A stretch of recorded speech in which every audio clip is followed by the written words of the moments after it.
After 50-plus queries, the reported average age was only 0.1 years off the true average. The team assumed each query was private, but without tracking cumulative epsilon, the noise canceled out. After running over 50 queries on a patient dataset, the reported average age was suspiciously close to the true average, differing by only 0.1 years. The noise had averaged out, enabling an attacker to infer individual ages. Before we unpack that incident, let's quickly cover what Snowflake Differential Privacy is. In this lesson, you'll learn how to use Snowflake's differential privacy feature to analyze sensitive data without exposing individual records. We'll cover setup, common aggregations, privacy budgets, and best practices. Differential privacy starts with raw data, protecting individual data points. It ensures the output of an aggregate query doesn't reveal any individual by adding calibrated noise, controlled by epsilon, to produce a private result. A smaller epsilon means more privacy but less accuracy. You start with a query, then apply differential privacy, ag epsilon, where ag can be count, sum, or AVG. It also supports group by for grouped aggregations. This returns a noisy result. Epsilon controls noise level. Let's look at a simple example. We use the differential privacy function to count patients with epsilon 0.5 and also group by diagnosis. Each group gets its own noisy count. To manage privacy loss, create a privacy budget that caps total epsilon consumption. You can assign budgets to users and monitor usage. This creates a budget with a total epsilon of 10, grants it to an analyst, then uses the differential privacy function to count patients while consuming 0.5 epsilon. For sum and AVG, providing realistic bounds on possible values reduces noise. Default sensitivity may add too much noise, so setting explicit bounds via the sensitivity parameter limits the noise added, yielding an accurate result. Notice the difference. Differential privacy with count doesn't need bounds, but with sum and AVG it benefits from them. Without bounds, Snowflake assumes a default sensitivity that may be too large.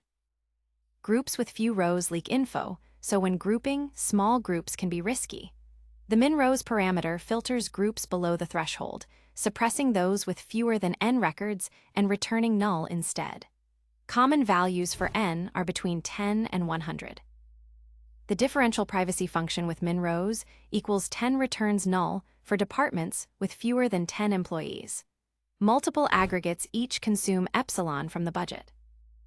Use Snowflake's account usage views to monitor remaining epsilon and per query consumption. Set up alerts to avoid unexpected budget exhaustion. These queries show you all budgets, their remaining epsilon, and the history of differential privacy queries. You can also increase a budget, but do so sparingly. Every query gets noise added, and Snowflake supports two mechanisms, Laplace and Gaussian. Gaussian requires a delta parameter and can provide better accuracy for large datasets. Gaussian noise uses the differential privacy function with noise equals GAUSSIN and delta equals 0.00001.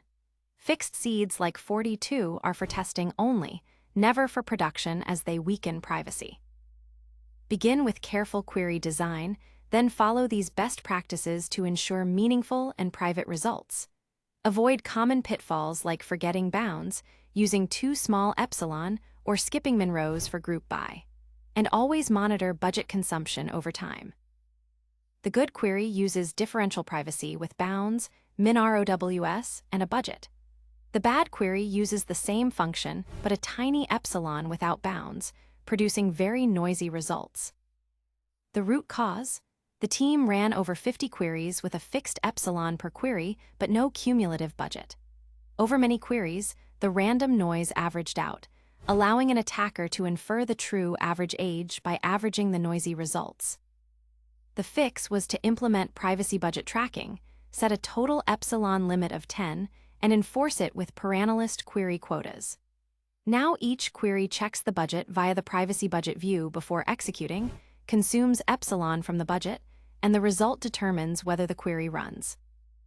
Without a privacy budget, a call to differential privacy consumes epsilon per query independently. Over many queries, noise can cancel, leaking true values. Always use a budget. With differential privacy, no bounds means Snowflake falls back to a default sensitivity that's often too large, adding excessive noise. Always provide realistic bounds. Groups with very few records can reveal individual data. But note, no min rows, use differential privacy with epsilon 0.5 instead. Debug by checking the privacy budget view. If differential privacy results are too noisy, try a larger epsilon.